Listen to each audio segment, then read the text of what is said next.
마이머니 테이블을 세 번째 시간을 시작하도록 하겠습니다. 와주신 분들 굉장히 감사드리고 많네요.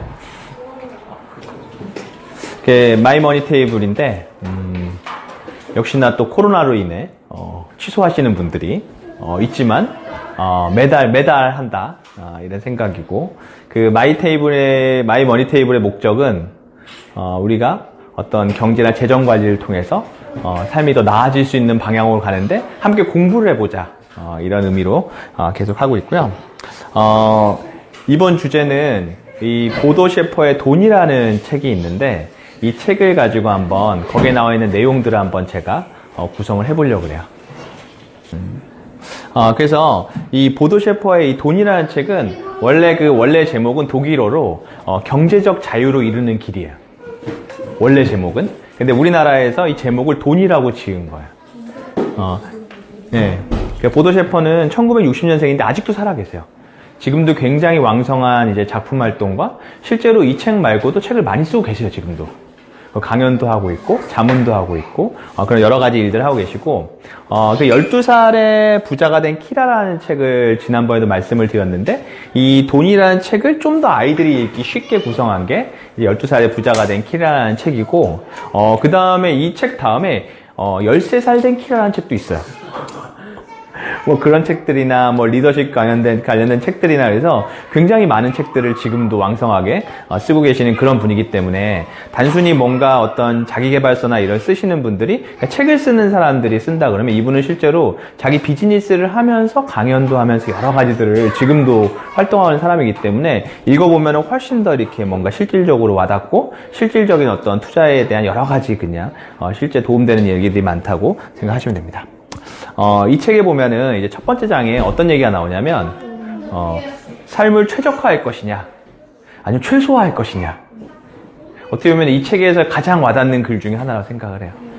사람들은 최적화한다는 거는 내가 뭔가를 원하는 삶이 있어서 거기에 맞게 나의 수입이든 삶의 패턴이든 생각이든 만들어가는 걸 최적화라고 하면은, 최소화라고 하는 거는 어차피 안 돼. 어차피 수입 이거밖에 안 돼. 어차피 나는 능력이 없어. 하면서 그걸 최소화해 가는 걸. 근데 어떻게 보면은 우리가 삶을 최적화하려는 사람들이기 때문에 여기 와서 이거를 지금 이 시간에 우리가 같이 공부를 해본다고 생각을 하고, 어쩌면은 그냥 삶을 최소화하면서 살아가는 것도 어찌 보면은 그냥 그거는 가치관의 문제일 수도 있지만, 그러면 우리가 굳이 이 시간을 내서 막 여기에 모여있지 않겠죠. 그래서 어떻게 보면 삶을 최적화해 가는데 중요한 얘기들을 이 책을 통해서 한번 얘기를 나눠보도록 하겠습니다.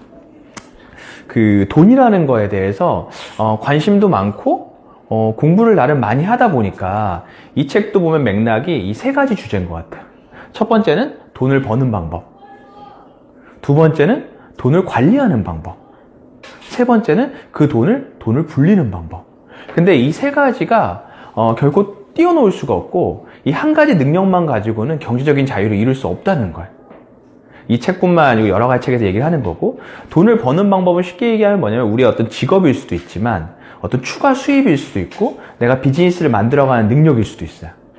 그 다음에 돈을 관리하는 방법은, 이렇게 돈을 아무리 많이 벌어도 우리가 흔히 대표적으로 볼 수 있는 운동선수도 있잖아요. 최근에도 그 호나우딩요라는 선수가 예금 통장에 6,000원 밖에 없었다는 거잖아요. 그렇게 많은 돈을 벌고, 세계적인 스타가. 그러니까 지금 그분이 지금 감옥에 계시잖아요. 불법 비자 문제로. 그래서 감옥에 계시잖아요. 이제 감옥 축구대회에 나와가지고 16골을 넣는다고. 그리고 뭐 옛날에 우리의 그 메이저리그 유명한 커트 실링이라는 어떤 야구 선수도 몇천억을 사실은 어마한데 투자하다 빚만 지금 뭐 몇백억 몇천억이 된다. 그러니까 어떻게 보면 돈을 버는 방법은 어떤 추가 수입이나 우리가 사업을 하고 비즈니스를 만들어가는 능력이라고 할 수 있지만, 돈을 관리하는 거는 어떻게 보면 우리가 소비하고 저축에 대해서 어떤 원칙을 가지고 이걸 관리해 가느냐, 거기에 대한 문제고, 세 번째로 돈을 불리는 방법은 결국에 이 돈은 결국은 투자가 돼야 되는데, 어떤 투자에 대한 나의 인식이나 관점들이나 원칙이 없으면 결국엔 이게 나한테 자산이 되지 못한다는 거예요. 그러니까 우리가 항상 보면, 우리는 처음에 어떻게 보면은 이 돈을 버는 법에 대해서는 어쩌면 회사를 다니면서 고민할지도 몰라요. 파운드. 근데 돈을 관리하는 거나 돈을 불리는 거에 대해서는 거의 생각이 없이 산다고 보면 될 것 같아요. 저도 제가 이 예전에 다니던 회사에서 10년 다니는 동안 돈을 열심히 벌어야지라고 생각을 했지, 내가 이걸 소비를 얼마하고 저축을 얼마 해야 되지? 그럼 이거 어디다 투자해야 되지? 그럼 투자 기간은 얼마를 가져야지? 그런 거 아무 생각을 못 한 거예요. 그래서 어떻게 보면은 제가 15년 동안 지금 사회생활하고 경제활동을 하고 있는데, 이거를 좀 일찍 알았으면 나한테 어느 정도 자산이 생겼을 것 같아. 근데 이걸 몰라서 그냥 내가 열심히 일하긴 했지만 나한테 쌓여있는 자산이 없었구나라는 생각을 하면서 이 주제를 한번 우리가 깊이 한번 고민하면서 볼 필요가 있다고 생각을 합니다. 이거는 이제 많이들 보신 이제 그 4분면인데, 이 4분면을 왜 오늘 말씀을 드리냐면, 이 코로나라는 사태로 인해서 사실은 이 4분면에 각각의 리스크들이 드러난 거예요.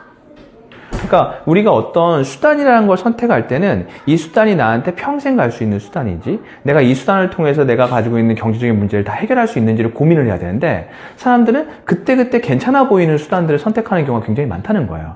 지금 이 코로나는 예전에 금융위기랑 이렇게 비교하면 안 되고, 우리나라로 치면은 IMF 이후에 처음 온 위기예요. 그냥 97년, 8년 IMF 왔으니까 20년이 넘게 만에 처음 와서, 우리는 20년 동안 구조조정이라는 거를 우리 한 번도 생각 안 해봤어요.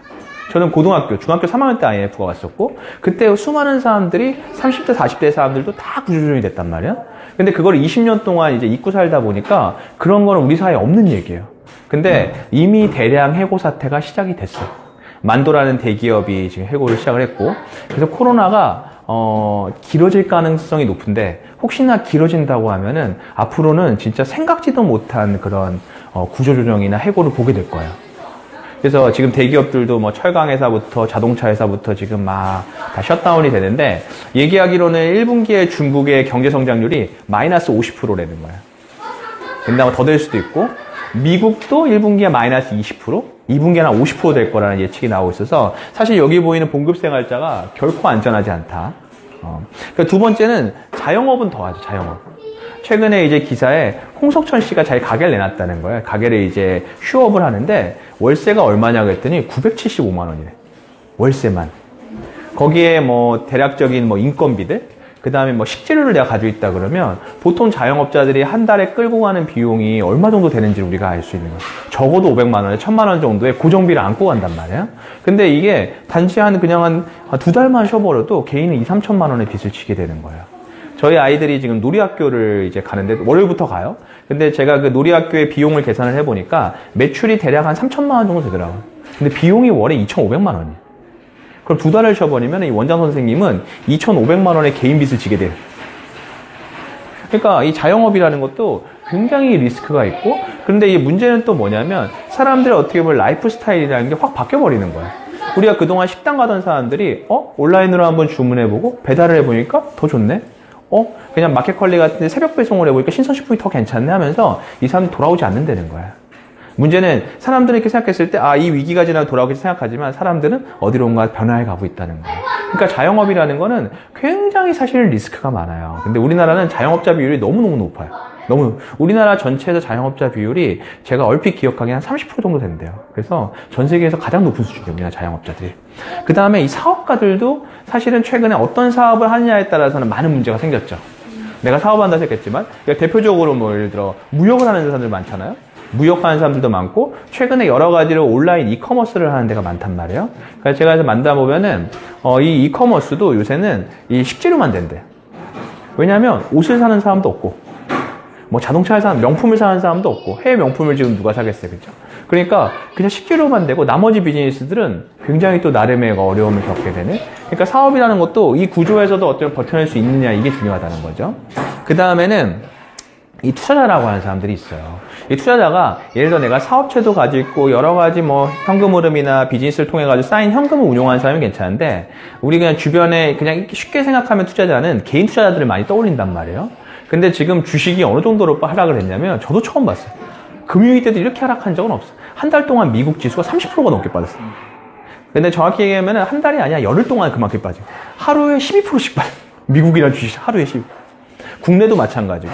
그러면서 어떻게 보면은 이번에 그 주식을 개인 투자를 하던 분들의 대부분이 어떻게 보면 이제는 그 업에서 이제 일을 그만하게 되는. 그러니까 이 각자의 어떤 면에서 봤을 때 내가 과연 이런 정도의 어떤 위기가 왔을 때도 이거를 버텨낼 수 있느냐, 내가 가지고 있는 수단이 그런 거냐에 대해서 계속 생각해 봐야 된다는 거고. 그래서 결론적으로는 진짜 수입을 다각화해야 돼. 그러니까 내가 가진 수입 어느 하나가 절대 안정하지 않다는 거야. 만약 우리가 생각하지 못한 어떤 상황의 변화들이 생기기 때문에 수입은 무조건 다각화래요. 근데 이게 되게 재밌는 게 이런 책이 있더라고요. 대기업 과장으로 산다는 것. 근데 여기 보면은 회사 생활 10년 차인 이 과장이에요. 근데 제가 진짜로 10년 차의 대기업에서 과장이었어요. 그러니까 어떻게 보면은 다 똑같다는 거예요. 대기업을 다녔을 때 10년 후의 모습이 어쩌면 저 과장 정도의 어떤 느낌을 벗어나지 못한다는 거예요. 대부분이에요, 대부분. 우리가 가지고 있는 어떤 그런 대기업이라고 하는 어떤 안정적인 직장의 느낌이 다 이런 것들이에요. 근데 정말 이 수입만 가지고는 사실은 내가 원하는 삶을 살기에도 부족할 수도 있을 뿐더러 아까 같은 여러 가지 리스크에 사실 노출이 돼 있다는 거예요. 그래서 우리는 계속해서 뭔가 여러 가지 수입을 다각화할 수 있는 방향으로 나아가야 돼요. 우리가 많이 하는 얘기 중에 뭐 한우물을 팔아. 한 분야를 뭐 10년 이상. 이거 되게 중요한 얘기예요. 하지만 그 분야를 파고 있더라도 내가 단순히 수입원이 하나라 그러면은 그거 위험하다는 거예요.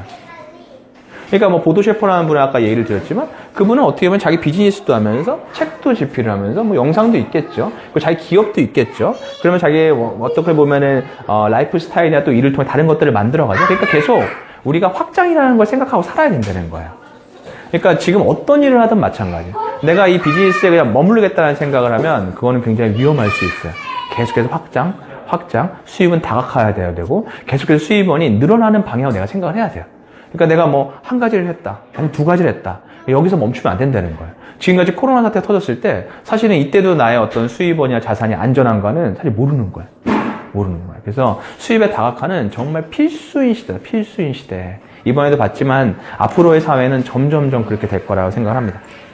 그래서 필요한 건 뭐냐면 자산을 만들어야 돼. 자산. 결국에는 이 자산을 형성을 해야 돼. 굉장히 안전한 자산. 근데 이 자산이라는 개념을 잘 인식을 해야 돼요. 자산이라는 거는 나한테 돈이 들어오면 자산. 근데 나한테 돈을 빼가면 부채. 그래서 대한민국 사람들이 가장 잘못 생각하는 부동산. 부동산은 자산이 아니라 부채죠. 부동산은 나한테 현금을 만들어주지 못하잖아요. 내가 만약 은행에 빚이 있다고 이자가 나가야 되고, 그 다음에 내가 세금을 내야 되고, 거기에 보수에 들어가는 여러 가지 비용이 나가야 되고, 또 거래를 하려고 또 거래 세금이 워낙 비싸잖아요. 거래도 잘 안 되고. 그러니까 부동산이라는 건 기본적으로 부채. 그러니까 가장 대표적인 부채는 자동차. 자동차는 진짜 돈이 나가는 것밖에 없잖아요. 계속 유류비 내야 되고, 세금 내야 되고, 보험료 내야 되고. 그러니까 어떻게 보면은 우리가 한 해에 자동차로 들어가는 비용만 해도 그냥 평균적으로 제 생각에 600에 1000만 원 되는 것 같아요. 아무리 차를 안 써도.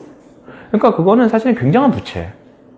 그러니까 자산이라는 거는 결국은 나한테 현금이 들어올 수 있는 자산들. 그런 것들은 어떤 거냐면 예를 들어 뭐 배당이 나온 주식일 수도 있고요. 그 다음에 이자가 나온 채권일 수도 있고요. 뭐 부동산인데 그게 수익화에 돼 있는 부동산들 여러 가지 현금을 통해서 그래서 나한테 계속해서 이게 뭔가 현금을 만들어낼 수 있는 자산을 내가 수입을 통해서 만들어 가야 된다는 거예요. 근데 이거 되게 재밌는 건 뭐냐면 이 소득이 낮은 분들 그런 분들은 제일 첫 번째로 말씀드리면 그분들은 무조건 소비를 줄여서 저축. 이거는 어떻게 보면은 가장 부자가 되기 어려운 길이에요. 수입을 늘릴 생각을 못하고 그냥 수입 안에서 계속 저축. 그래서 계속 줄여가는 거예요. 근데 안타깝게도 우리 과거에 우리 세대의 많은 부모님들이 사실 그러셨던 거예요. 저희 부모님도 그랬고 어떻게 보면 소득이 늘어나기 어려울 것 같으니까 계속 이걸 줄이는 방향으로. 근데 이렇게 해서는 절대 그 삶을 벗어날 수가 없다 이런 거고. 근데 대부분의 사람들은 어디에 가 있냐면 이 중산층의 생활 방식은 이런 부채에 가 있어요. 예를 들어 괜찮은 차, 괜찮은 집. 예를 들어 이렇게 일반 직장인들 보시면 다 그냥 대부분 그냥 자취하면서 원룸에 살잖아요. 의뢰 회사를 다니면 거기서 그냥 뭐 세금이나 관리비나 임대료를 다 내가면서 그 다음에 생활 방식 그냥 해외여행 가고 그냥 해외 유학 보내고 이런 분들이 너무 많아요. 그러니까 어떻게 보면은 나한테 계속 나는 그냥 돈을 지불하는 쪽에 어떤 형태의 라이프 스타일이나 자산이 아니죠. 부채만을 갖게 되는 거예요. 그러니까 이런 것들을 통해서도 역시나 자산이 될 수는 없는 거예요. 근데 부자들은 어디에 가져가냐면 제일 중요한 거는 이 장기적이라는 표현이에요. 자산은 결코 짧게 생기지 않아요. 결코 짧은 시기에 생기지 않아요. 그러니까 어떤 주식 투자를 하는데 제가 사람들한테 하지 말라는 이유 중에 하나는 뭐냐면 시계를 너무 짧아. 그냥 대부분의 주식하는 사람들이 마음이 어떠냐면 그냥 내가 어차피 수입으로는 도저히 부를 만들 생각이 없고 안 될 것 같으니까 월급으로 도저히 방법이 없으니까 주식을 하는데 그 내 수입을 계산으로 내가 20년을 계산하면 수익률이 굉장히 높아야 되거든. 근데 원래 주식이라는 자산은 그렇게 수익이 높은 자산이 아니에요. 상대적으로 높을 뿐이지만 근데 마음속에 그리는 수익을 막 몇십 프로, 몇백 프로를 그리면서 해버리기 때문에 거기다가 막 부채를 이렇게 레버리지를 쓰고 그러니까 지금도 아마 주변에 이 대기업 다니시는 분들은 이번 코로나를 통해 가지고 어마어마한 빚을 졌을 거예요. 저는 주변에 진짜 2, 3억씩 빚진 사람들 너무 많이 알고 있어요. 그러니까 그런 욕심들이 이렇게 만든다는 거예요. 그러니까 처음에 어떻게 보면 시작이 내가 가지고 있는 돈을 첫 번째가 돈을 버는 방법이잖아요. 돈을 버는 수단이 뭐냐에 따라서 사람들은 되게 관점이 달라요. 근데 부자들은 처음부터 자산을 만드는 건 오래 걸릴 일이야. 아마 이제 제프 베조스도 그랬어요. 그 전 세계 제일 부자가 한 가지는 명확하다. 빨리 부자 되는 방법은 없다라고 인터뷰를 했어요. 한 가지는 명확하다. 빨리 부자 되는 방법은 없다. 자기도 그랬고 전 세계 1위 부자가 한 얘기예요. 그러니까 이 사람들은 계속해서 자산에 초점을 맞춰요. 어떻게 하면 내 자산? 어떻게 하면 내 자산? 장기적인 관점에서 나한테 돈이 흐름이 나오는 그런 자산들 계속 그런 쪽. 그래서 되게 재밌는 게 제가 회사를 나왔는데 이제 나와서 이제 저희 회사를 하다 보니까 고객분들을 많이 만나요. 고객분들. 그러니까 이제 고액자산가들은 대부분 나이대가 뭐 60, 70 이렇게 높아요. 근데 다 그런 건 아니지만 일반적으로 이렇게 행색을 봤을 때는 되게 이렇게 느끼는 포스가 있거든요. 근데 자기가 어떤 차려입고 뭐 이런 거에 많은 느낌이에요. 그거에 관심을 많이 두는 느낌이 없어요.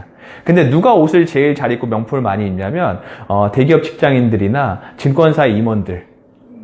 그런 분들 항상 멋진 시계, 멋진 구두, 정장만 봐도. 그러니까 그거는 어떻게 보면 여기에 집중되어 있다는 거예요. 대부분이.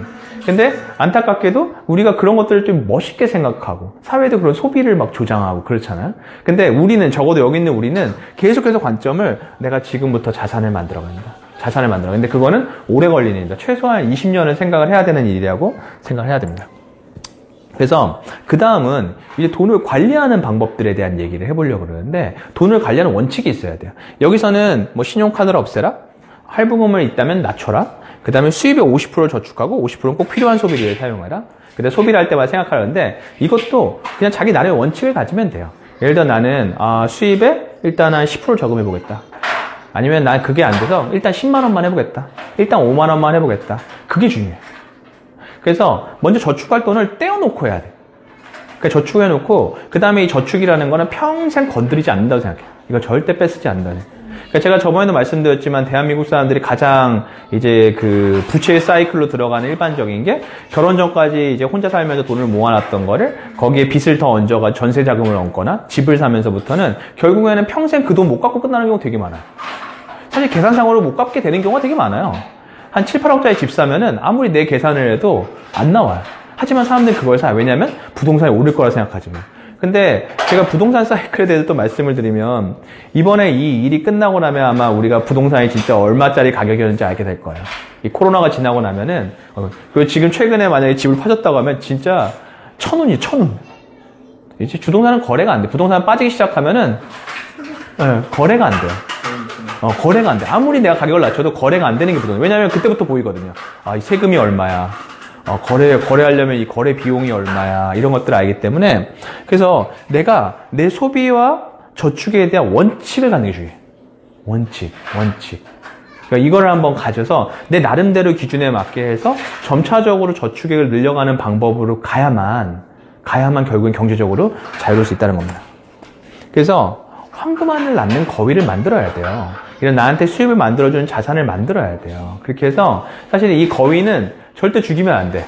계속해서 만들어요. 계속해서. 절대 죽이면 안 돼요. 근데 사람들은 이걸 생각 안 해보는 거야. 내가 진짜로 나한테 어떻게 보면은 평생 내가 쓰지 않고 자산을 위해서 저축을 계속하고 투자를 하는 돈이 있다고 생각하는 사람을 저는 만나본 적이 없어요. 난 이건 안 쓰는 돈이야. 이거는 계속 자산을 불려가지고 나중에 배당이 얼마 나올 때까지, 아니 나한테 수입이 얼마 될 때까지 난 계속 이거 그냥 냅둘 거야. 평생 건드리지 않을 거야. 이런 생각 안 한다는 거, 우리가. 사실은 월에 한 200만 원씩만 저금을 해도 정말 한 20년 지나면 누구나 다 경제적인 자유가 올 수 있는 정도 수준이 될 수 있단 말이에요. 근데 사람들은 그 20년이라는 기간, 10년 넘는 기간, 생각도 안 해본다는 거예요.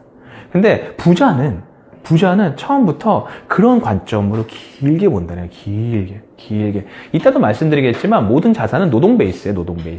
노동을 엄청나게 들여서 초반에 자산을 만들어 놓지 않으면, 수입을 늘리지 않으면 자산이 없어요. 그러니까 다시 시작하면은 1번은 돈을 버는 방법을 아는 것부터 시작이에요. 이거를 모르는데 내가 가지고 있는 수입에서 지금 머릿속에 저축해 보시려고 그러면은 사이즈가 안 나와. 그리고 이거 해본들 20년 모아봐야 티끌 뭐 티끌. 그래서 진짜 자기가 돈을 벌 수 있는 능력을 가져요. 근데 이거는 되게 심각한 문제가 뭐냐면 내 인생을 내가 책임을 져야 돼요. 진짜 막 5, 60년 지났는데 그때 가서 뭐 이렇게 남 탓하고 이럴 수 없잖아요. 근데 그거를 내가 처음부터 책임지려는 마음을 갖는 것부터 돈에 대한 어떤 관점을 갖는 것부터가 시작이라고 생각합니다. 그래서 복리를 저번에도 보여드렸지만 내가 만약에 200만 원씩을 매달 저축을 해서 그거를 정말로 20년을 넣었다 그러면 그냥 전 세계 글로벌 펀드의 어떤 평균 수익률이라고 할 수 있는 우리가 그걸 잘 골라낼 수 있다면 12%를 어떤 가정을 하면 이 가정이 더 강할 수도 있어요. 강할 수도 있지만 이걸 가정을 넣기 나름입니다. 그러면 20년이 지나면 월 200만 원만 넣는데 나한테 거의 20억 가까운 자산이 생기고 그냥 일반적으로 평균적인 배당 수익률이 한 1.5% 정도 되거든요. 그걸 가정을 하면은 나한테는 거의 한 3천만 원 가까운 2,900만 원 정도의 돈이 되고 또 10년이 지났을 때는 그때는 정말 한 해에 한 1억 정도를 배당을 받을 수도 있어요. 그러니까 이 정도가 되면은 사실 내 삶이 가능해진단 말이에요. 가능해진단 말이에요. 우리나라 지금 국민연금이 되게 안타까도 그 여담으로 말씀드릴까요? 작년에 국민연금 수익률이 12%예요. 그런데 해외 자산을 그 사이에 많이 늘렸더라고요. 해외 자산을 제가 2015년에 나올 때 해외 투자 비중이 10%가 안 됐어요. 근데 이 미국 주식 좋다고 한 30% 늘려놨더라고요. 그래서 지금 갔다가 아마 최근에 하락하면서 다시 한 5% 정도 내려왔을 거예요. 그러니까 보통 국민연금 수익 그 정도밖에 안 돼요. 그러니까 그런 걸 가정했을 때 우리가 은퇴한 다음에 국민연금을 받을 시기도 늦어지고 있지만 한 인당 받을 돈이 한 100만 원 넘기는 쉽지 않을 거예요. 얼마 넘기 쉽지 않을 거예요. 그러니까 이런 것들을 한번 만약에 내가 이거를 기간을 좀 줄이고 싶다. 그럼 브리클림을 늘리면 돼요. 브리클림을 늘리면 돼요. 그러면 사실 기간도 줄 거고 금액이 더 커지겠죠. 근데 이런 관점을 갖는 게 중요하다는 거고 이 존 템플턴이라는 분하고 워런 버핏이라는 분이 있는데 이 존 템플턴이라는 사람은 템플턴 자산운용이라는 데를 창업하고 돌아가셨어요. 영국 사람인데 그리고 굉장한 부를 읽었어요. 그래서 마지막에 뭐 한 몇 해 동안 그냥 기부한 돈만 한 6천억 정도를 기부하고 하셨다고 하더라고요. 그러니까 이미 조 단위가 넘는 부자라는 분이에요. 근데 이분이 항상 얘기하는 게 저축. 항상 저축. 그래서 수입의 50%를 항상 저축했다고 얘기를 하고 자기 인생의 가장 힘든 결정이 신혼 때 자기도 그때 이제 월급 생활할 때가 돈이 너무 없었는데 그걸 줄여가지고 50%를 저축하는 게 너무너무 힘들었는데 가장 탁월한 선택이었다고 자기가 계속 얘기를 해요. 고백을. 그래서 실제로 항상 죽을 때까지도 수입의 50%를 저축을 했고 그걸 투자를 해서 결국엔 저만한 부를 다 이루어 가신 그 책도 굉장히 많이 쓰였어요. 굉장히 훌륭하신 분이에요. 그 워런 버핏은 더해요. 이분은 아시겠지만 원래 이렇게 좀 이렇게 근검절약의 어떤 이렇게 상징 같은 인물이잖아. 돈 하나도 안 쓰고 그 돈으로 그냥 받는 종족 다 그냥 자기 버크셔에서 일한 주식의 99% 지금도 투자가 되어 있는. 그러니까 이런 분들이 사실은 보면 시작은 다 얘기하는 게 똑같아요. 소비를 줄여라, 저축을 해라. 그리고 한번 저축을 시작했으면 어떤 투자를 했으면 장기적으로 봐라. 영원히 투자해라. 이런 얘기를 하는데 일반적인 사람들은 에이 저 사람들이야 돈이 많으니까 그렇지. 에이 저 사람들이야 다르지. 아 저기는 미국이니까 그렇지. 라고 하지만 이분들은 지금도 이렇게 얘기한다는 거예요. 그러니까 우리도 그런 관점들을 가져야 돼. 뭐 이분들처럼 완전히 저축하자 이런 게 아니라 내가 가진 어떤 기준들이 있어야 돼요. 소비 얼마, 저축 얼마, 소비 얼마, 저축 얼마, 투자를 한다 그러면 어디 얼만큼의 기준들을 한번 우리가 계속 이 어떤 마이 머니 테이블을 통해 가지고 가졌으면 좋겠다라는 게 제 생각이고 그런데 좀 도움을 드리고 싶고 그러면 어떻게 공부를 할 거냐? 이게 되게 어려워요. 왜냐면은 잘 생각해 보시면 우리가 돈을 버는 것들 있잖아요. 정확히 얘기하면 사업하는 방법은 아니지만 직장에서 일을 하는 방법들. 그거는 우리가 학교 다닌 내내 배워온 거예요. 어떻게 회사 가면 잘 일하는지. 어떻게 예의 범절을 지키는지, 사회가 정한 어떤 규범을 어떻게 지키는지는 어떻게 생각해보면 우리가 초중고를 거쳐서 대학교까지 그것만 배운 거예요. 근데 실제로 돈을 관리하는 방법을 우리가 수업을 들어본 적도 없죠. 그 다음에 돈을 어떻게 불려나가는지에 대해서 투자에 대해서 수업을 들어본 적도 없기 때문에 이거는 사실은 시간을 많이 들여서 공부를 해야 돼요. 어느 날 갑자기 내가 이렇게 딱 깨우칠 수 있는 그런 내용은 아니에요. 그러니까 계속 책도 보고 한번 경험도 해보고 자꾸 여기저기 세미나도 들어보고 그러니까 이런 세미나가 좋은 거는 제가 뭔가를 막 답을 드린다기보다는 어쨌거나 우리가 이 화두를 계속 떠올릴 수 있다는 거예요. 이 중요한 화두를. 우리 또 이렇게 하다가 사실은 또 일주일 지나면 사람들은 되게 망각을 하기 때문에 지속적으로 어떤 이런 자리에 와서 이걸 떠올려 보는 게 되게 중요해요. 그러니까 저한테는 제가 이게 투자업에 있다 보니까 여러 가지 도움을 준 책 중에 딱 문득 그냥 직관적으로 떠오르는 책이 어떤 거냐면 이 위대한 기업에 투자라는 책이 있어요. 그러면서 어떤 기업을 바라볼 때 단순히 주식으로 보는 게 아니라 정말 오랫동안 길게 봐야 된다는 이런 내용이 나오는 게 있고, 그 다음에 이 투자에 대한 생각이라고 하워드 막스라는 굉장히 유명한 투자자가 있는데 여기서는 어떤 투자자들 심리에 대한 얘기들이 나와. 지금처럼 뭔가 막 코로나 주식이 막 빠졌을 때 그때 어떻게 내가 생각을 하고 어떤 마음 자세로 이렇게 대응을 해야 되는지. 그 다음에 요 세 번째 책은 행운에 속지 말아라는 책인데 이게 대부분의 어떻게 보면 저 제목이 다 있어. 저 제목이. 저분은 굉장히 유명한 블랙스완이라는 책을 쓴 나신 탈레브라는 사람이에요. 그러니까 우리가 블랙스완이라는 책이 있기 전에 사실은 검은 백조가 있다는 걸 몰랐잖아요. 근데 이분은 항상 그런 희귀한 사건들. 그러니까 어떻게 보면 코로나가 블랙스완인 거예요. 이거 아무도 모르는 사건이 설마 일어나겠어? 제가 이따 뒤에 보여드렸지만 이런 정도의 전염병은 100년 만이거든. 100년 만. 그러니까 우리가 기억을 못하는 거예요. 1918년에 스페인 독감 이후 처음으로 온 전 세계적인 전염병이기 때문에. 근데 설마 100년 동안 없던 일이 일어나겠으니 일어난 거야. 그러면서 이분은 사람들이 대부분 어떻게 보면은 다 힘들어지고 자기 자산을 망가뜨린 이유가 조급함이라고 설명을 해요. 어떤 조급함이냐면 옆에 애가 부동산 사가 너무 잘 되고 있어. 그러면 나 지금 뭐 해야 될 것 같아. 옆에 애가 주식을 해두면 잘 돼, 돈 많이 번데 뭐 해야 될 것 같아. 사실 제가 지금 교육업에 대해서도 좀 약간의 어떤 항상 이렇게 조금은 동떨어진 시각으로 바라볼 애쓰는 게 거기도 항상 조급함과 공포를 주거든. 그러니까 사람들이 자꾸 옆에 있는 사람한테 내가 조급해서 뭐 할 것 같아 하면서 다. 지금의 부동산 시장이 우리나라는 저는 그렇게 돼 있다고 생각해요. 그래서 어쩌면은 진짜로 이게 만약 혹시나 길어지면 되게 위험할 수 있어요. 그래서 이런 책들을 통해 가지고 한번 우리가 계속 공부를 하면서 내가 어떤 돈이나 자산에 대한 생각들을 한번 공부를 해보는 겁니다. 제가 저번에 보여드린 건데 저번에 보여드릴 때는 여기 있었어요, 주식이. 근데 지금 30%가 넘게 빠졌어요. 한 달 사이에. 여기도 30%가 빠졌어요. 제가 미국 주식. 여기가 미국이거든요. 제가 미국이 지금 10년 동안 5배 올랐습니다. 그랬는데 바로 지금 절반 뱉었어. 그 일본도 일본은 잃어버린 이슈 괜찮죠? 그랬는데 바로. 근데 보세요. 중국. 상대적으로 멀쩡해 보이죠? 상대적으로. 한국. 더 빠졌죠? 한국도 한 30% 빠졌어요. 그러니까 이게 지금 개별 주식이 아니라 국가 지수예요. 근데 뭐 GDP가 뭐 마이너스 50% 난다는데 주식이 거의 한 30에 40? 50? 뭐 이렇게 다 지금 마이너스 지수가 불과 한 달 사이에. 그러니까 어마어마한 일들이 있죠. 근데 보도 셰퍼의 돈이라는 책에서 보도 셰퍼가 굉장히 강하게 얘기하는 건 뭐냐면 언제나 공황을 대비하라는 거야. 이 대공황이 언제든지 온다. 그래서 부자들은 항상 공황이 올 때를 대비해서 그때를 추적하고 투자할 준비를 하는데 일반인들은 그런 일은 일어나지 않아.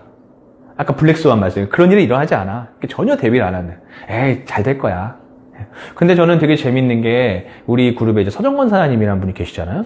그분하고 투자에 대한 얘기를 하는데 그냥 몇 번 얘기했는데 제가 한번 강의에서 부동산은 그때 당시에는 이게 금리 이런 거 생각하면 계속 올라갈 가능성이 높다고 했더니 언제 한번 저를 부르셔가지고 자기는 그렇게 생각 안 한다는 거야. 저거 가격 너무 심하고 저거 보이는 저거 가격 거래도 안 되는 가격이라 사실 실제는 저렇지 않을 거다. 또 이렇게 얘기해요. 그러면 제가 물어봤어요. 그러면 지금 뭘 해야 됩니까? 그랬더니 현금을 쌓아둬야죠. 그 1년 전이에요. 그러고 나서 주식도 많이 올랐고 부동산도 많이 올랐고 근데 그분은 계속 현금.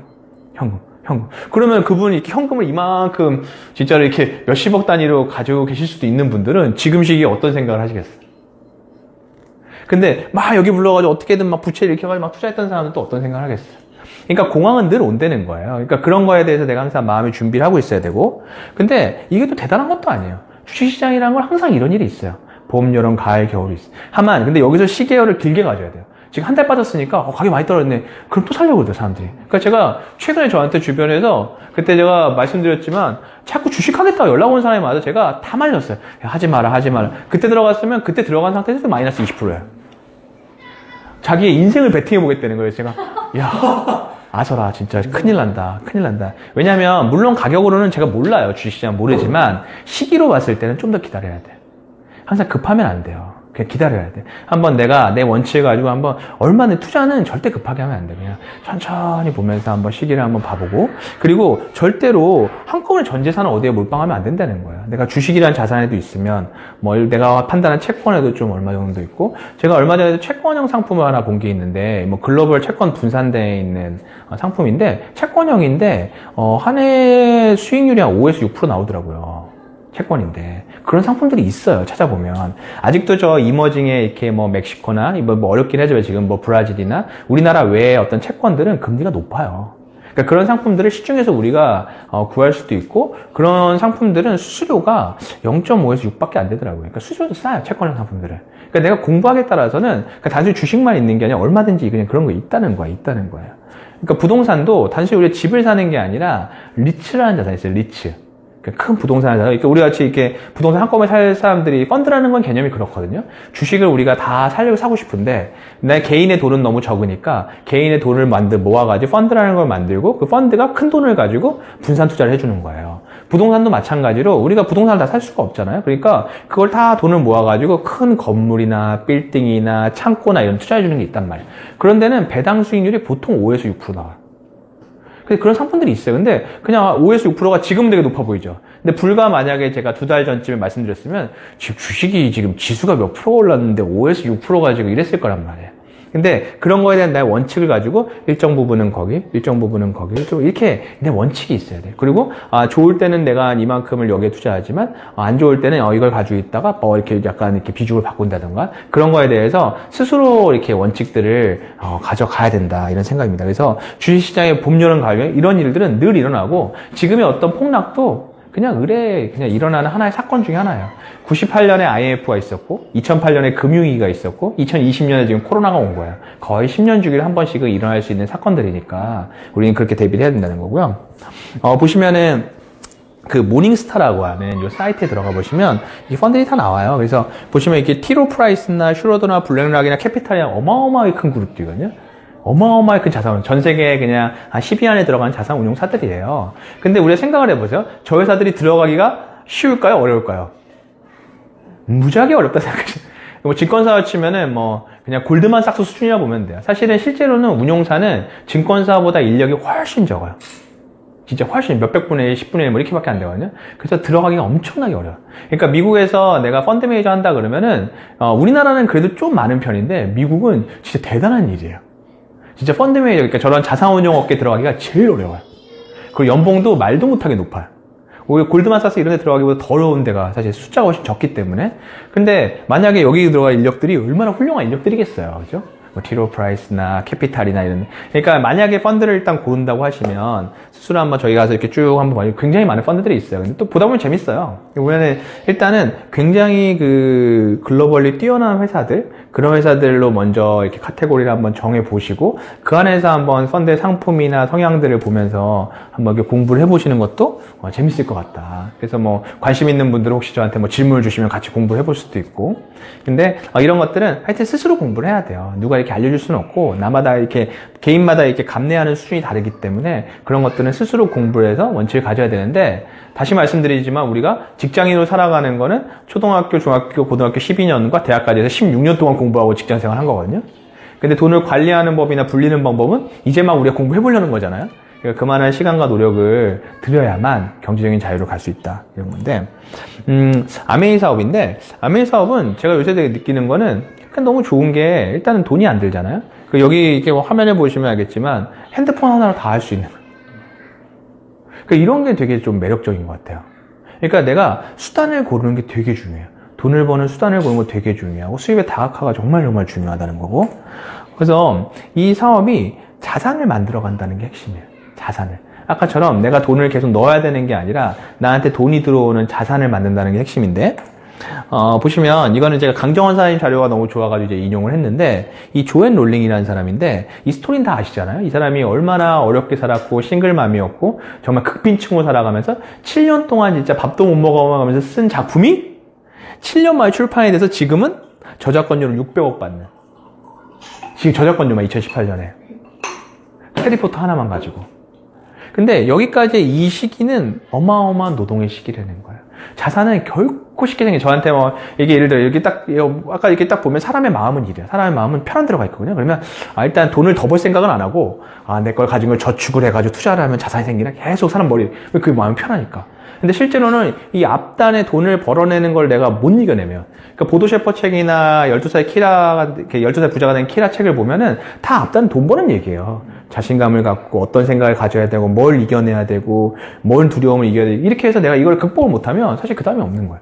그러니까 이분도 7년 동안 얼마나 고생을 했어. 진짜 말도 못하는 고생을.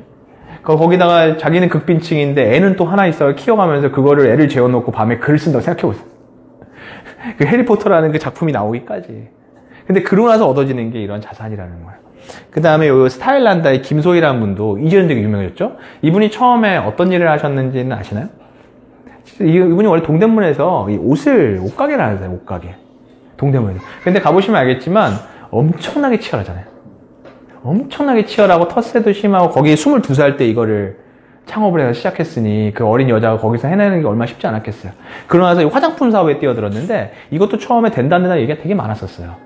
근데 결과적으로는 그 화장품 사업이 잘 돼서 2011년 매출이 이 정도 됐고 2018년에 로레알에 결과적으로는 6천억 정도의 매각이 됐다 그래요. 정확한 가격이 안 나오지만. 그래서 최근에 어떻게 6천억을 다 이제 현금을 받았을 거 아니에요. 그래서 우리가 신문상에서 많이 봤던 한옥집을 하나 샀죠. 그 문화재 한옥집 하나 거기 살고 최근에 지금 명동은 매물이 거의 안 나온대요. 매물이 거의 안 나오는데 평당 10억짜리였나? 평당 10억짜리 되게 쬐끄마다 빌딩이 그거를 170몇 억인가? 270억인가를 현금으로 샀대요. 그래서 지금 보유하고 있는 부동산만 1300억 정도 된대요. 이분은 왜냐면 이 현금이 생겼으니까 이제 하나둘씩 아까 얘기한 대로 이제 현금이 나올 수 있는 자산들을 모아가는 단계가 된 거예요. 그것도 현금으로. 빚을 하나도 안 지고. 근데 여기까지의 과정은 사실은 이 사람들 얼마나 고생했겠어요. 막 나중에 인터뷰 봐보시면은 막 어렸을 때 고생한 얘기하면 거의 잠도 못 잤죠, 뭐. 근데 어쨌거나 이 과정을 통해 가지고 이런 자산이 구축이 된다는 거고 아메이도 처음에는 노동 수입이에요. 우리가 생각하는 그 1차 수입이라는 건 노동 수입이에요. 우리 노력해야 돼요. 그러니까 뭐 이 사람 만나서 설명하고 소비자를 관리하고 내가 하나 뭐 대문을 보는 이런 미팅이 될 수도 있고 이거는 막 노동을 해서 사실은 어떻게 보면은 거의 사파이어 에메랄드까지도 거의 노동 수입이에요. 대부분은. 근데 요 다이아몬드부터 그 이상부터는 우리가 얘기하는 뭐 리더십 보너스나 2차 보너스나 여러 가지들이 만들어진단 말이에요. 그 실제로 그 이유가 됐을 때는 정말 나머지는 뭐 다 그 뒤로는 오히려 이렇게 뭔가 우리가 잘 만들어 놓은 네트워크 그 안에서 뭔가 잘 어떻게 보면 같이 성장한 어떤 사업자 한 명이 파급 효과가 더 크잖아요. 그러면서 실제로 나한테는 나중에 다 리더십 보너스 1차 보너스는 내 수입이 얼마만큼 비중이 안 돼 이렇게 되어 있는 거란 말이에요. 근데 다시 돌아가죠. 첫 번째 그 시작은 아까 뭐 조앤 롤링도 마찬가지, 김소희도 마찬가지. 우리도 자산을 만들려면 그냥 노동을 해야 돼요. 그래서 그 보도 셰퍼의 책에 돈이라는 책에 어떤 얘기가 나오냐면 자꾸 사람들이 나 운이 없다. 나는 운이 없는 것 같아. 쟤는 운이 좋다고. 쟤는 뭘 하면 잘 된다고. 보도 셰퍼가 단언을 했어요. 운이 좋은 사람은 어떤 사람이냐? 열심히 일하는 사람. 열심히 일하는 사람이 운이 좋다는 거야. 그 열심히 하다 보면은 운이 따라온다는 거야. 그래서 열심히 일하라고. 그러면서 뭐라고 했냐면 억만장자가 너를 옆에서 지켜본다고 생각을 해봐. 네가 매일매일 어떻게 살고 일하는지. 그 사람이 지금 너를 파트너로 쓸지 안 쓸지를 결정한다고 네 바로 옆에서 너 일거수일투족 다 지켜보다고 생각할 때 어떻게 일할래? 그런 얘기를 해요. 엄청 무서운 얘기죠. 그래서 제가 그걸 써서 붙여놨어요. 그래서 매일 아침에 내 출근할 때 억만장자 날 지켜보고 그러면서 빨리 해야지. 근데 진짜 그렇다는 거예요.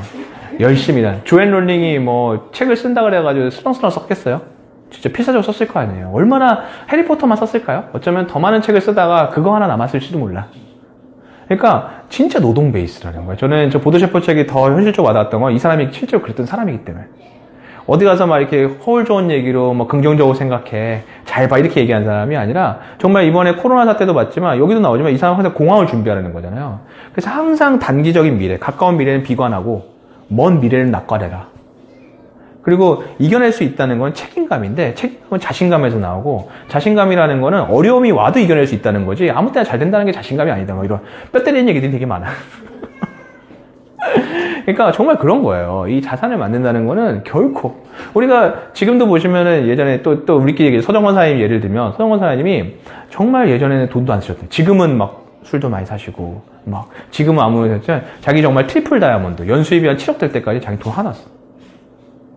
카니발이라는 차를 처음에 이제 아이엠 살팔 때 시작하셔가지고 그 차가 지금의 신논현역 사거리에서 멈췄대잖아. 그 폐차했대. 그때까지도 차도 안 사.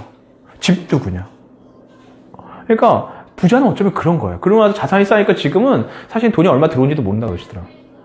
그냥 막 진짜 아무 생각 없이 쓰셔도 된다고.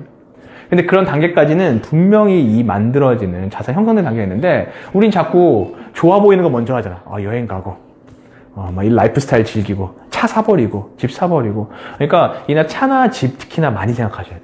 그러니까 막 해외여행, 주변에도 보면 해외여행 가신 분들 되게 많잖아요. 그러니까 어느 순간에 막 호캉스라는 게 유행을 해가지고, 왜 한국인도 호텔을 가? 근데 그런 것들에 어쩌면 우리가 알게 모르게 소비를 너무너무 많이 하고 있는데, 그거는 내 자산에서 멀어지는 게 부채만 쌓여가는 길이다. 이런 얘기고요. 그래서 아메이는 생필품을 가지고 가는 건데, 되게 놀라운 게, 지금 우리나라는 그냥 이런 정도잖아요. 미국은 지금 주말에 뉴욕시 전체에 자가격리를 명령했어요. 그래서 사람들이 못 따라다녀요. 그러니까 식료품 가게 몇 개만 해놨더라고요. 그러니까 그냥 그걸 제외하고 나서는 모두 다 나오지 마라. 셧다운. 모두 다. 다 집에 있어요, 지금. 현재 다 집에 있는 상태예요. 근데 저는 거기서도 식료품은 그래요. 저걸 열어놔야지. 딱 생각하는 게 저 사람들 뭐 먹고 살지 생각하는. 근데 아메이의 제품들은 이런 생필품이라는 게 되게 좋은 거예요. 지금 예를 들어 사람들이 흔히 생각하는 세일즈라고 생각하는 영역도 있잖아요. 보험, 자동차. 누가 하겠어? 보험 가입을 하겠어? 자동차를 사겠어? 있는 차 팔고? 아무도 안 하잖아. 근데 이 생필품은 오히려 지금은 수요가 더 좋아질 수도 있죠. 근데 여기서 긴장해야 될 거는, 아메이 미팅장도 지금 우리 폐쇄했잖아요. 이게 잠정적 4월 말까지는 폐쇄. 이것도 변화예요. 그러니까 이것도 어떤 변화에도 긴장을 해야 돼. 뭔가 변화가 일어나는 거죠. 여기서 분명히 기회 요인도 있지만 그런 어떤 위험 요인도 있단 말이에요. 이런 걸 생각하면서 하는데, 다행스럽게도 우리가 가진 아이템들은 생필품이고 수요가 지속될 수 있는 아이템이고, 진짜로 맨날 우리끼리 얘기했지만 전쟁이 나도 더 쓰는 아이템이었는데 지금 되니까 더 쓰잖아요. 오히려 지금 이 사태가 되니까 더 써버리잖아요. 그래서 이런 아이템을 가지고 있다는 건 되게 중요하다는 생각이 들고, 유통이라는 거는 직거래니까 정말 좋은 생필품을 그 사람한테 싸게 주는 거잖아요. 그러니까 유리함을 줄 수 있어야 되는 것 같아요. 비즈니스는 항상 고객한테 유리해. 저는 사실은 이커머스를 별로 안 좋아해요. 왜 안 좋아하냐면, 모르겠어요. 제대로 하는 분들도 있겠지만 너무 광고에 초점이 맞춰져 있는 거예요. 그래서 광고라는 걸로 자꾸 가치를 부각하는 거예요. 저는 그래서 사실은 별로 안 좋아해요. 저는 뭐 이커머스나 비디오 커머스로 제품을 안 사요. 왜냐면 그걸 광고로 이미지를 만들어서 굉장히 어떻게 보면은 가격이 싼 제품을 더 비싸게 파는 듯한. 근데 그렇게 비즈니스가 많이 형성돼 있어요, 대부분. 그러면서 막 어떤 뭐 인스타든 유튜브든 다 그런 식으로 비즈니스 하잖아요. 그 매출은 나올 수 있어요. 근데 그 회사들에 저는 정말 한 10년 지났을 때 1%도 못 살아난다고 생각해요. 차별화도 전혀 안 되고, 제품도 매번 개발해야 되고, 자기가 개발해서 잡고 있는 아이템이 있는 것도 아니고, 그냥 뭔가 하나 잡아가지고 뭔가 자꾸 가치를 광고라는 형태로, 뉴 미디어의 형태로 작게 만들어가지고 사람들이 더 많은 돈을 지불하게 해요. 근데 그러니까 어떻게 보면 고객단에서 고객한테 밸류를 주는 게 아니라, 내가 많은, 그리고 그 회사들 영업이익률이 굉장히 높아요. 20, 30%씩 돼요, 영업이익률이. 아메이 영업이익률이 10%잖아요. 계속 그것만 유지하잖아요. 왜냐면 나머지 밸류는 소비자한테 준다는 거예요. 그러니까 어떻게 보면 우리는 이 제품의 제조에 가 있는 거예요. 남들은 이 광고로 밸류를 만드는데, 이 아메이라는 회사는 제조에 제조의 밸류. 결과적으로는 더뎌 보이지만 더디는 게 아니에요. 아메이의 성장률이 5% 전후 된단 말이에요, 매출 성장률이. 그러면 남들이 봤을 때는, 야, 우리는 뭐 몇 배 성장하고, 몇 년 만에 얼마 했는데, 그런 회사 치고 오래 가는 회사 하나도 없어요. 그런 회사 하나도 없어요. 그러니까 네트워크 마케팅 하는 회사들이 다 사라지는 원리가 똑같아요. 그러니까 초기에 그걸 만들어내려고 어마어마한 광고와 말도 안 되는 제품들 해가지고 쫙 올렸다가 다 사라지는. 근데 앞으로 아마 이커머스 업도 다 그렇게 사라지게 될 거야. 그리고 몇 개 안 남을 거야. 그래서 우리는 정말 소비자한테 밸류를 줘야 된다는 거예요. 그래서 수입은 역전이 가능하다는 거죠.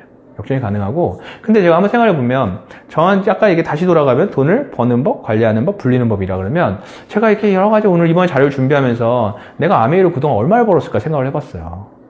거의 한 7년여 가는, 만 7년 되는 세월 동안, 그래도 한 2, 3억은 번 것 같아요. 한 3억 가까이 됐을 것 같아요. 근데 그 돈 다 어디 갔냐 이거죠. 그러니까 뭔가에 쓴 거예요. 처음에 만약에 이게 딱 재정 관리가 있어서 나의 모든 수입을 그냥 회사 수입으로 우리의 모든 생활을 돌리고, 이것도 적었던 수입이 아니에요. 회사 수입 적지 않았는데 여기 덧붙여 더 써버린 거지. 내가 모든 삶을 그냥 내 회사 수입에 맞춰가지고 살고, 아메이 수입은 100% 저축, 아메이 제품도 회사 수입으로 사고, 아메이에서 나오는 이 캐시백은 다 저축해서 투자했으면은 저한테 자산이 얼마가 있을까? 7년 동안. 그냥 순수 수입만 해도 세후로 해도 거의 한 3억 가까운 돈을 번 것 같은데, 더 될 수도 있어, 대충 계산해 봐가지고. 그러니까 제가 아메이 수입하고, 아메이 하고 나서 2년 반 만에 파운더스 플래티넘이 됐을 때, 그때 4,400만 원이란 말이에요. 2년 반 지났을 때. 그러고 나서 다시 거의 한 4년 반 지난 거잖아요. 그러면 그 수입만 모아도 얼마예요? 근데 그거를 어떻게 보면 관리하는 법을 몰랐던 거예요. 돈을 버는 거는 배웠어도 관리하는 걸 누구한테 못 배우다 보니까. 그러니까 아메이 수입은 굉장히 공정한 수입이야. 내가 지금 이달에 노력하면 다음 달에 또 만들어낼 수 있어요. 그러니까 월급처럼 이렇게 딱 정해져 있는 게 아니라 이번 달에 많이 다음 달에 많이 버는 거예요. 그러니까 그런 것들에 대해서 내가 한번 반대로 이렇게 좀 생각을 바꿔가지고 이 수입은 다 저축한다.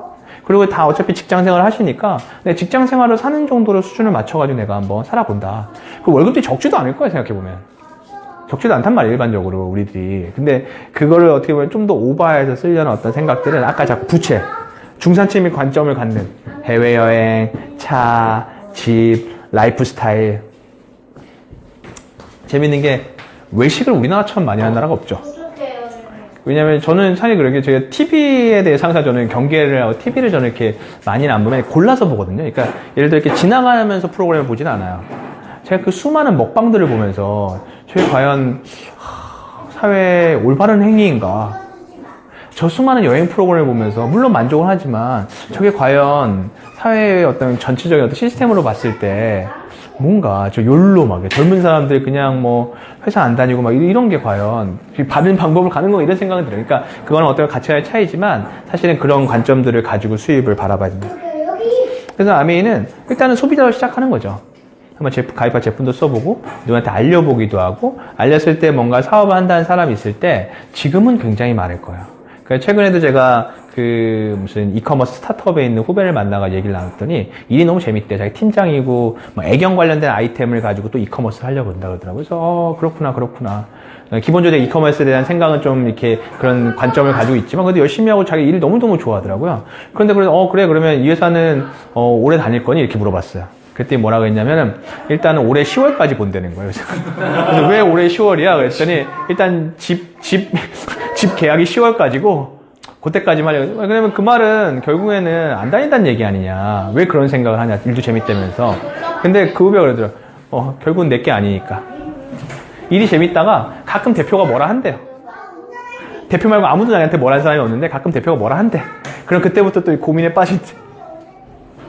그러니까 어쩌면은 누구나 다 그런 생각을 한단 말이죠. 내한테 어떤 수단이 필요한 사람들이 있고, 그러니까 아마 지금은 아마 이런 걸 사업적으로 관련돼서 관심 가는 사람들이 많아질 거고, 아마 아메이 사업이 이렇게 이루어진다는 거고요. 그래서 주변에 쭉 알려보는 거예요. 제품도 알려보고 사업도 알려보고. 아메이의 기본은 그냥 많이 알린다예요. 많이 알리다 보면은 분명히 사업에 관심 있는 사람들도 생겼고, 그래서 그런 사람들 몇하고 같이 우리가 네트워크를 한번 만들어가 보면 나한테 월에 한 100만 원 정도 버는 수입은 정말 누구나 다 만들어낼 수 있어요. 누구나 다 만들어낼 수 있어요. 그냥 많이 알려서. 그냥 일을 많이 하고. 아메이에서 흔히 아까 이렇게 보도셰퍼 책을 보면서 저는 많이 느꼈던 게 열심히 일하면 운이 좋대잖아요. 그러니까 많이 알리다 보면 파트너도 많이 나와요. 파트너가 안 나오는 이유는 많이 알려. 그리고 알리는 활동을 멈추거나.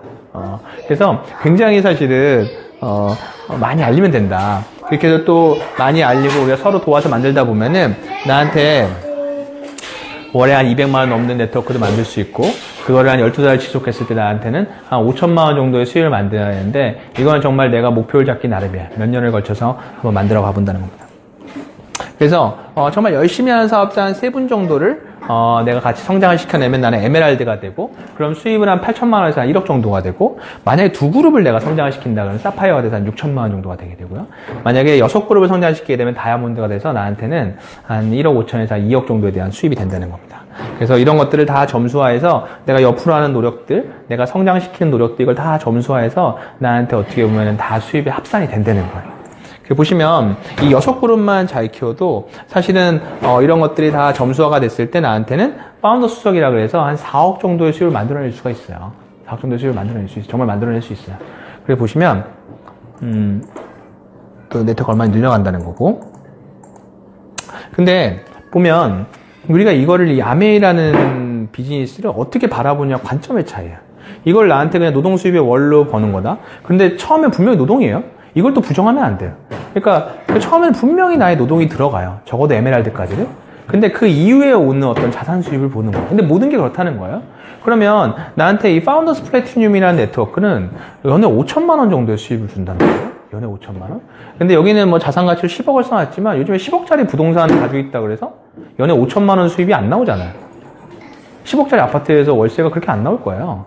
그죠? 그리고 만약 10억을 은행에 넣어놓으면 더 말도 안 돼. 근데 어쨌거나 우리가 그냥 5%라고 굉장히 공격적인 가정을 해서 했을 때 어떤 10억의 자산 가치잖아요.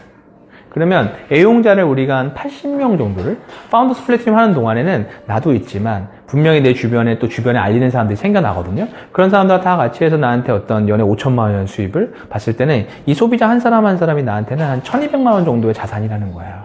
그러니까 이 사람하고 내가 지속적으로 관계를 이어가고 만들어내주게. 그러니까 이 아메이도 대부분 사람들이 실패하는 이유는 뭐냐면 조급해서 그래요.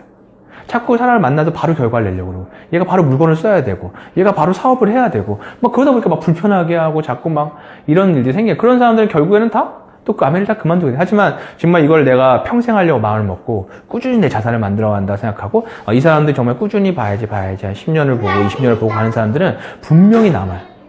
분명히 남아요. 진짜로 정말 그 관계가 좋아하는 사람들, 아메이 좋아하는 사람들이 있어요. 정말 많아요. 그 분명히 남아서 그냥 제품 쓴다 그러고 뭐 얘기만 하면 사고 그냥 전화만 해도 사고 그 다음에 어느 순간 시간 지났을 때는 그 사업 여전히 잘 되냐 물어보기도 이런 사람 챙겨내. 길게 봐야 돼. 길게. 왜냐면 이 사람 한 명 한 명 이만한 가치니까. 근데 만약에 다이아몬드가 돼가지고 다이아몬드가 되면 수입이 한 1억 2천에서 이거 작게 잡은 거예요. 한 1억 5천에서 2억 정도 돼요. 그러면 나한테는 25억 정도 자산이라 그러면 이 플래티늄 한 사람, 플래티늄 사업자 한 사람은 정말 나한테 한 5억 가까운 자산인 거예요. 그럼 이 사람한테 얼마나 노력해야 돼요? 내가 5억이라는 자산을 만들기 위해서 5억을 만들려고 그러면은 10년 걸려서 5억 만들려고 그러면은 한 해 5천만 원 저금해야 되잖아요. 그럼 월에 400만 원 넘게 저축해야 돼요. 월에 400만 원 넘게 10년 저축하면 5억 생겨요. 10년.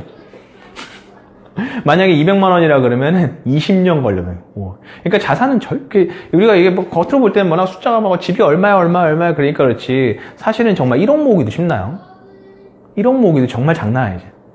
사실 못 모으고 세상을 떠나는 사람들이 80, 90%예요. 80, 90%면 90% 넘을 거예요. 1억 자산을 가지고 마지막에 떠나는 사람이 얼마나 되겠어요, 그렇죠? 그러니까 이런 자산을 생각했을 때 이 사람은 얼마나 중요한 사람이에요. 그러니까 내가 그만한 노력을 많이 해야 된다는 거고. 근데 뒤로 갈수록 자산 가치가 늘어난다고 했잖아요. 그래서 이 FCA가 되면 연수입이 한 20억이란 말이에요. 손영상 같은 분들. 이번에 연말 보너스가 10억 넘게 들어오셨더라고요.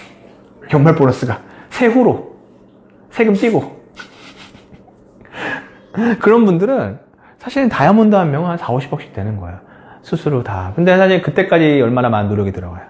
얼마나 많은 어떤 관심과 얼마나 많은 도움과 함께 만들어가요. 그러니까 이런 것들이 사실은 보면은 그냥 우리가 뭐 몇 억 뭐 20억 이렇게 얘기하지만 이렇게 만들 수 있는 어떤 자산이라는 걸 만드는 비즈니스는 정말 거의 없다고 보시면 돼요. 정말 거의 없다고 보시면. 아까도 말씀드렸지만 자산을 만들어요. 자산을. 자꾸 자산을 만드는 방향으로 가야 돼요. 그냥 내가 월 벌는 노동 수입이랑 자산을 예를 들어 사람들이 쉽게 얘기하는 뭐 유튜브가 자산이 되나요? 저는 예를 들어 뭐 이렇게 보람튜브 뭐 이런 것도 있잖아요. 그게 매달 그 사람들이 그만큼 봐야 자산인 거잖아요. 근데 그거를 예를 들어 지금 보고 있는 그 보람TV를 내년에도 그만큼 봐야 되잖아요. 근데 그 유행이 있는 거잖아요. 그러니까 사실 유튜브라는 건 굉장히 좋은 툴이에요. 근데 그거를 자꾸 뭔가 이렇게 돈 버는 수단으로 인식을 해서 하면 만약에 그 사람이 평생을 가지고 그걸 컨텐츠를 계속 만들어 가지고 어떤 목적을 가지고 방향을 가지고 평생을 만들어 자기 수입이 됐겠죠. 그래서 저는 유튜브도 그냥 제가 기본적인 상식으로 생각했을 때는 수입이 천천히 생겨야 된다고 생각해요. 만약에 제대로 되게 그 사람이 유튜브를 만들어가고 있다 그러면 그 사람의 수입은 굉장히 완만하게 늘어야 정상이지 이게 갑자기 뻥 튀기듯 팍 늘었다 그러면 분명히 잘못된 방법일 거라는 거예요. 확률적으로. 그러니까 그런 것들처럼 하나하나 이렇게 자산을 만들. 예를 들어 막 부동산 이런 것들도 너무 빨리 하려고. 주식 너무 빨리 하려고.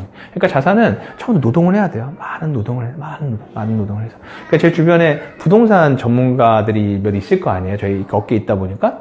근데 제가 부동산이나 자산은 저는 별로 안 좋아요. 왜냐면은 그 돈을 계속 넣기만 하고 저는 평생 안 사고도 살 수 있겠다고 생각도 해요, 사실은. 근데 이건 사람마다 이 자산에 대한 관점이 달라요. 부동산은 좀 특별한 자산이거든요. 왜냐면은 이렇게 안정감이나 뭐 여러 가지 기반이나 이런 거 관련해. 근데 저는 그냥 성향이 어차피 제가 이렇게 주식을 투자하는 일을 하고 있기 때문에 그렇게 비교했을 때는 부동산은 현금성도 떨어지고 세금도 내야 되고 거래도 잘 안 되고 그다음에 정부 규제도 많고 그냥 저걸 왜 하지라는 생각을 사실 할 때도 있어요. 근데 이게 부동산을 제가 이렇게 기본적으로 그런 생각을 하지만 부동산을 굉장히 열심히 하는 사람은 어떤 분이었냐면 그때 애널리스트인데 지금은 나와서 자기 부동산 자문회사를 차리셨더라고요. 저보다 한 살 어린 분이었는데 어떻게 하냐면 동갑이었는데 매 주말 중요한 부동산 하나에 가서 거기에 관련된 진짜 몇 페이지짜리 PPT로 보고서를 써서 그거 같이 스터디하는 사람들과 매 주말 공휴일에 같이 공부를 해요. 그거를 10년을 넘게 하더라고요. 깜짝 놀랐어요. 매일 주말. 자기가 직접 사진 찍고 다 부동산가 조사하고 지역 다 조사하고 그거를 자기가 한 걸 이만큼을 가져서 보여주세요. 그래서 야 저건 되겠다. 부동산 저렇게 해야지. 실제로 되더라고요 그분은. 그러면 어쨌거나 지금 부동산 자문회사를 가지고 있는 대표가 됐어요. 그러니까 그런 노력이 들어간다는 거예요. 왜냐면 아메이도 그렇게 접근해야 돼. 아메이 자꾸 이렇게 빨리 수익을 벌려고 하고 이런 순간에 그래서 벽돌 쌓기라는 겁니다. 아메이 벽돌은 뭐냐면 신규 가입자예요. 내가 가입시킨 신규일 수도 있고 나의 네트워크 통해서 같이 하는 사람들의 신규일 수도 있고 계속해서 신규를 쌓이다 보면은 물론 내가 이만큼 가입시켜도 시간 지나면 3명 남을지도 몰라요. 몇 명만 가입시키면 하지만 쌓인다는 거예요. 계속 쌓이고 어느 순간인가는 나 혼자 가입시키는 게 아니라 그 주변에 여러 사람들이 같이 움직이게 돼요. 그러면 나한테 자산이 된다는 거예요. 그래서 마무리로 제가 이 코로나에 대해서 좀 짧게 말씀을 드리고 제 전염병 전문가는 아니에요. 그러니까 저는 제가 무슨 막 투자를 하지만 투자의 전문가 이런 거보다는 그냥 리서치를 많이 하는 사람이에요. 그 남들보다는 조금 이렇게 관점을 좀 다르게 가지려고 하고 자꾸 비교하고 이런 관점에서 전염병 전문가는 아니지만 전염병에 대한 리서치는 최근에 좀 해봤어요. 그래서 제가 뭐 병명이나 뭐 균 이렇게 들어가면 모르지만 대략적으로 어떤 흐름에 있고 어떤 일들이 있었다는 것들을 보면 이게 이제 뭐냐면 전 세계사를 바꾼 전염병 13가지예요. 그래서 요 안토니누스 역병은 로마 시대거든요. 100년. 그러니까 서기 100년. 100년 때고 그 다음에 최근까지 다 나와 있는. 근데 지금의 코로나는 1918년에 발병한 스페인 독감하고 굉장히 비슷하다는 거예요.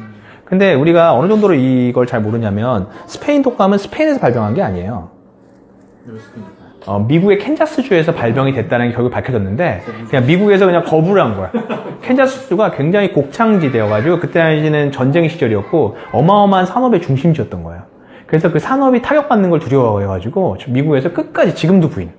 그래서 스페인에서 난 거야. 근데 왜 스페인 독감이냐면 지금도 유럽이 난리인 건 뭐냐, 스페인하고 이탈리아 이런 데는 항상 축제. 그러니까 모든 사람들이 항상 섞이는 거야. 항상 섞여 나가기 때문에 그냥 의뢰 변연병이 늘 유럽에서 창궐해요. 우리가 아는 패스트 뭐 이런 거부터 해가지고 흑사병. 그러니까 뭐 그런 것들이 막 이러니까 그때 당시 스페인에서 독감이라고 사람들이 얘기를 해버리는 거예요. 사실은 이 1918년 5월에 미국에서 발병을 했는데 사망자 수가 얼마냐면 추정키로 2,500만 명에서 1억 명. 그러니까 대략적으로 5천만 명이 죽었다고 해요. 5천만 명이 스페인 독감으로. 근데 전 세계에 걸쳐 발표했는데 사망률이 60세 이상의 30%. 영유아도 많이 죽었어요. 근데 재밌는 거는 우리가 이렇게 독감을 생각하면 아 그래 그냥 나이 든 사람들만 죽는 거지, 이게 약한 사람들. 지금 우리도 약간 그런 분위기야. 코로나는 그런 거지. 실제로는 사망한 환자의 35%가 20대였어. 사망한 환자 35%. 지금도 지금 우리 보면은 미국에 있는 NBA 케빈 듀란트도 감염되고 공화당 정치인도 감염되고 그 다음에 지금 스페인하고 영국에 있는 프리미어리그랑 뭐 이런 쪽에 축구 선수도 감염. 그러니까 그 사람들 건강한 걸로 치면은 말도 안 되는 사람 아닐까? 그러니까 이 사태를 잘 봐야 된다는 거예요. 그래서 그때 1차 대전이 1914년에 시작이 됐거든요. 1918년에 이제 스페인 독감이 퍼지면서 지금 이게 군부대 사진이에요. 그래서 막 어떤 군부대는 80%가 죽을 정도. 그래서 젊은 사람들이 다 죽은 거야. 그냥 야전 깔아놓고 그냥 막 모여있는데 전쟁을 안 할 수는 없고. 처음에 이게 문제가 뭐였냐면 정부가 이 사실을 은폐하려고 했던 거야. 그래서 다 숨겼어. 근데 어떻게 보면은 지금도 문제가 처음에 미국의 대응을 보세요. 아, 우리 아무 일 없어. 아무 일 없어. 저거는 중국에서 일어난 일이야. 근데 결과적으로 지금 미국이 시작이 됐죠. 그래서 뉴욕과 캘리포니아가 막 난리잖아요, 지금. 그러니까 유럽도 처음에 뭐 아무 일 없어. 근데 이게 제일 문제야. 그런 동안에 어떻게 보면 병이 다 퍼져버린 거야. 이미 퍼져 있는 상태에서 검진을 시작하기 때문에 막는 게 아니라 검진을 하면 할수록 많이 나, 숫자가. 그러면 사람들은 공포심이 많아지는. 그러니까 이미 사실은 감염이 거의. 근데 어떻게 보면 우리나라는 그걸 초반에 잘한 거야. 우리나라처럼 정보가 투명한 나라가 없어요. 우리나라는 대만이 사실 그런 부분들을 잘했고 중국은 이 공산주의 특성상 막아버렸죠. 그 폐쇄. 그러니까 제 친구가 이제 중국 우한에 있다 온 거예요. 우한 아니고 걔가 그 지역 전문가로 삼성전자에서 이제 우한은 아니지만 그 이제 근처 지역에 가 있었는데 어떻게 되냐면 일단은 이 아파트 단지가 하나 있잖아요. 그러면 일단 한 명이 나온다. 그러면 일단 경고. 근데 그 아파트에서 2명이 나왔다. 그러면은 바로 공안이 출동해가지고 포위해버린대. 그럼 바로 출입 통제. 이런 거죠. 그러고 나서 거기서 몇 명이 더 나온다면 단지 폐쇄. 그래가지고 걔는 이제 막 일이 터지니까 삼성전자에 머리를 빨리 귀국시킨 거예요. 근데 남아있는 삼성전자 사람이 한 명 있었는데 중국인 미용실 원장이 무슨 이유인지 모르겠는데 그 집에 놀러 왔대. 그러니까 그 집 방문한 거야? 근데 그때 2명이 나온 거야. 그죠? 바로 폐쇄. 그래서 15일 동안 같이 집에 있었다. 남의 집에 괜히 왔다가 우리 집에 왔다가 15일 동안 같이 격리. 싫어. 그럴 정도로 통제를 해버리니까 된 거예요. 그래서 지금 오히려 중국에는 뭐 통계에 오류가 있다고도 하지만 어쨌거나 줄을 주는데 초반에 하여튼 저런 일이 그때 스페인 동거 당시에도 있었고 그때 되게 비슷하죠. 근데 보시면 제가 되게 놀란 게 사진이 이 책에 있던 사진인데 이 사람 마스크 쓰고 방역하는 거 보세요. 지금하고 되게 비슷하죠.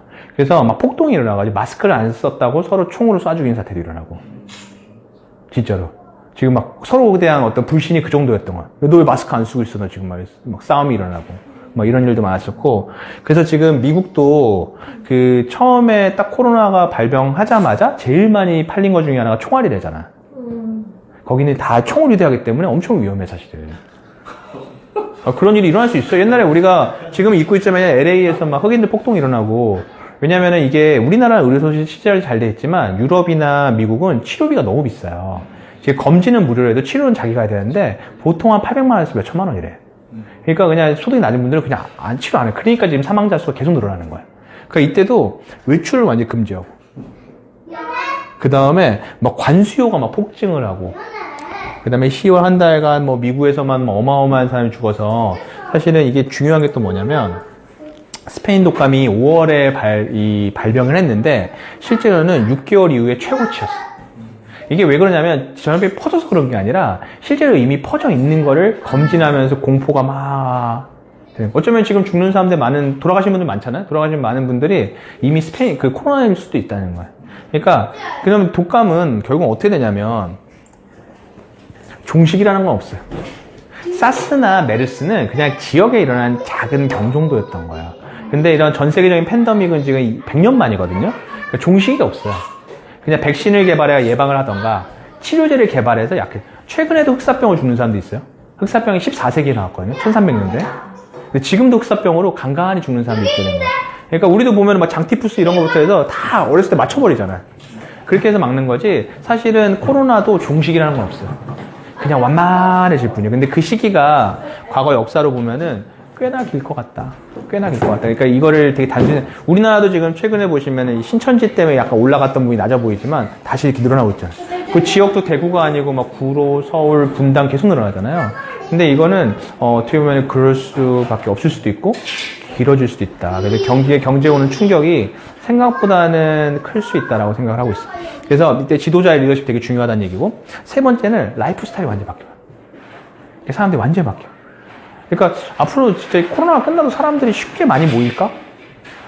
과연 교회에 저렇게 대규모로 모이는 걸 우리가 앞으로 얼마나 있다 보게 될까? 뭐 그런 생각이 들 정도예요. 특히나 이렇게 종교활동 이런 것들은 막 이슈가 많잖아요. 그러니까 뭐 그런 것들이 막 생겨나면서 우리가 지금 온라인이라는 걸 막 굉장히 빠르게 경험을 하고 있잖아요. 그러니까 이런 것들도 굉장히 빨리 바뀌어갈 거라는 거예요. 그래서 이 라이프 스타일이 변화하는 거지 잠깐 쉬었다 다시 원래대로 돌아가지는 않을 거다. 그 실제로 그 다음에 예술 분야가 굉장히 많았었어요. 저렇게 막 전염병이 돌면서 막 이런 이렇게 우울하면 어떻게 보면 예술을 막 기폭을 하잖아요. 그래서 막 어떤 결론적으로는 어쨌거나 우린 여러 가지 이번에 코로나도 봤지만 보도 셰퍼가 얘기하는 거는 계속해서 이 공황을 준비해야 된다는 거고 돈을 버는 법, 관리하는 법, 또 불리는 법에 대해서 내가 계속 공부를 해서 그 능력을 갖춰야만 된다는 거고 지금 같은 시대에 어떻게 보면 수입에 다각화는 굉장히 필요한 상황이기 때문에 그렇게 봤을 때 아메이라는 사업은 거기에서 굉장히 또 매력적으로 다가설 수 있지만 어쨌거나 아메이도 지금 막 변화하고 있는 거예요. 그래서 우리도 그런 변화에 대해서 예민해야 된다 이런 생각입니다. 그러니까 만약에 지금 내가 어떤 회사 생활을 하고 있던 뭘 하고 있던 간에 내 삶이 뭔가 좀 불편함이 생겼어. 변화가 생겼어. 이거를 만약 그렇다 그러면 그거를 굉장히 오래 갈 거라고 받아들이고 대처를 해야 돼. 좀 지나면 괜찮지. 그런 순간 끝이. 그러니까 대표적으로 지금 회사들을 막 재택근무나 무급휴가가 되게 많았어요. 주변에 무급휴가 되게 많지. 무급휴가. 근데 재택근무를 명하고 하루 일주일에 이틀만 근무하. 그러면 사람들이 생각하기에 이 시기만 잘 버티면 돼. 그러지만 그대로 그냥 굳어질 수 있다는 얘기. 왜냐면 그런 사이 회사는 디지털화를 해버리고 이런 걸 바꿔버리면 취재 그래요. 그러니까 내 주변에 그런 일이 일어나고 있다 그러면 이걸 괜찮을 거라 생각하는 거 되게 위험한 행동. 그 대처를 해야 되고 수입을 진짜 다각화를 해야 되는 그런 아주 대단한 시기가 왔다 이렇게 생각합니다. 오늘의 마니모니 탭은 여기까지.